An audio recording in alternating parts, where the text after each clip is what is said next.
capítulo 61, diz assim: o Espírito do Senhor está sobre mim, porque o Senhor, Ele tem me ungido para pregar as boas novas aos pobres, e Ele tem me enviado a atar as feridas, para proclamar a liberdade aos cativos e a abertura da prisão para aqueles que estão encarcerados.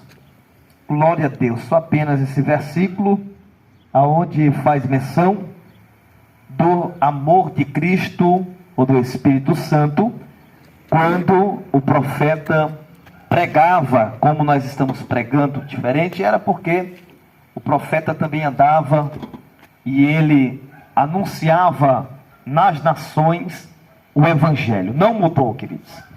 Nós estamos com som, aparelho de som, para alcançar a tua residência.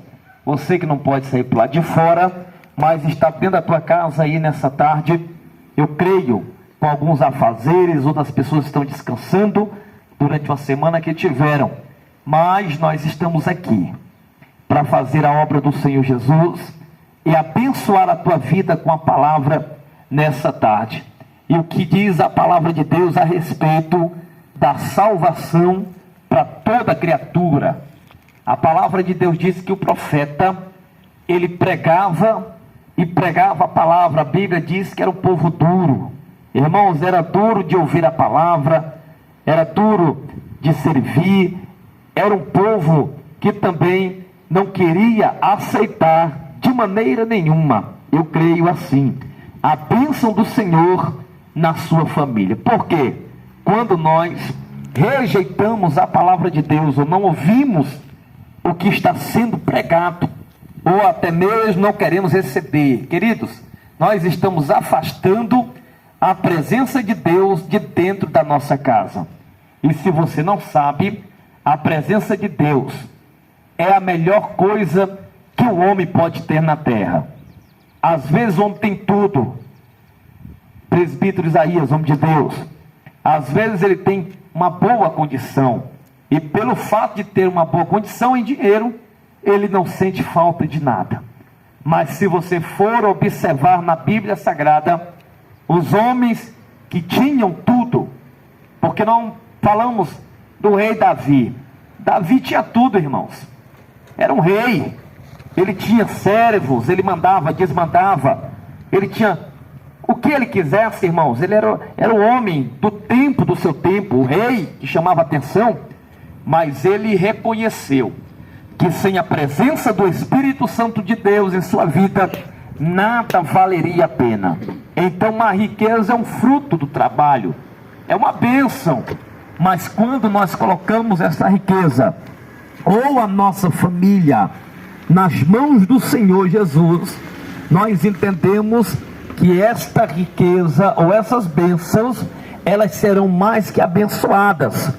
Então, a palavra do profeta Isaías era essa: eu estou pregando para uma geração, para um povo que não querem ouvir, eles fecham o coração, eles tapam o ouvido e não ouve o que o Deus de Israel está dizendo.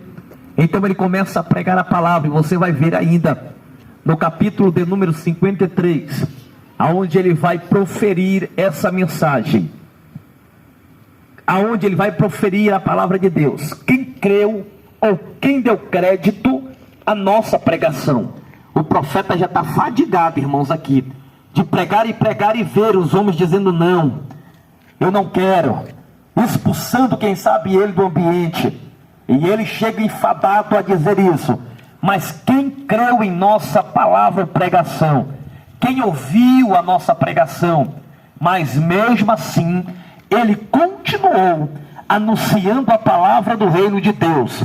E quando foi no ápice da história, nós encontraremos o profeta proferindo e profetizando a vinda do Senhor Jesus para a terra, porque a vinda do Senhor Jesus seria o complemento desta palavra que nós pregamos. Ele diz da palavra: verdadeiramente ele tomou sobre si as nossas dores. Ele estava falando de Jesus Cristo.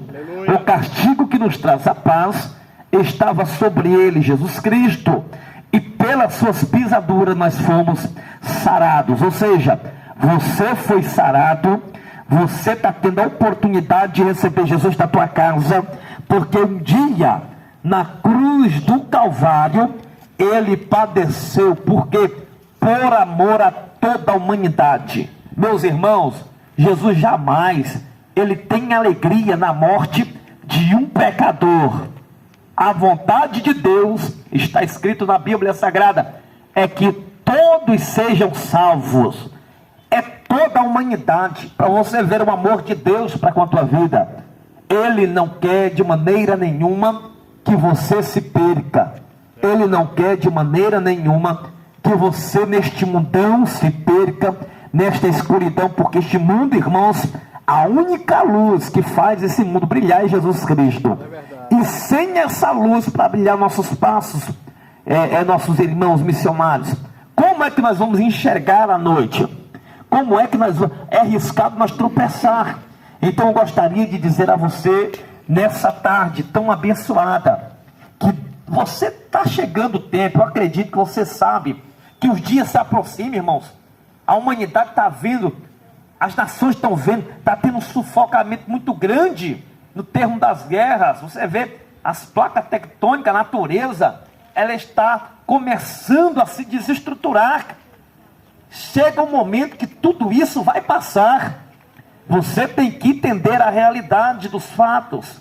É mais antes pregarmos a verdade nessa tarde do que nós amaciarmos seu ego, irmãos, dizendo que nada vai acontecer. Continua desse jeito como você está, mas nós seremos covardes em chegar aqui nessa tarde tão abençoada e falar isso para você. Então o que eu quero falar para você, abrir o teu coração nessa tarde, é que ainda tem um Deus que perdoa o pecado, que dá vida com abundância, que transforma o homem, aleluias, que muda o nosso caráter, que muda a nossa posição grandiosa. Esse Deus, ele é tão maravilhoso, que ele ainda está presente, aleluias, nos cultos. Ele está presente quando você está orando, ele está presente quando você se ajoelha, ele está presente no momento da sua dor, da sua angústia. Ele é tão maravilhoso que ele está presente nos teus dias. Não deixe que o Espírito Santo de Deus, ele saia do meio de você, do meio da tua casa. Essa palavra pode ser até para você também, que se afastou da presença do Senhor, que por um momento achou que esse mundão, ele valia mais a pena do que a presença do Senhor. Às vezes você negociou com um copo de cerveja, às vezes você negociou a tua salvação com uma noite momentânea. Às vezes, quem sabe, estou pregando para alguém que está fraco na fé.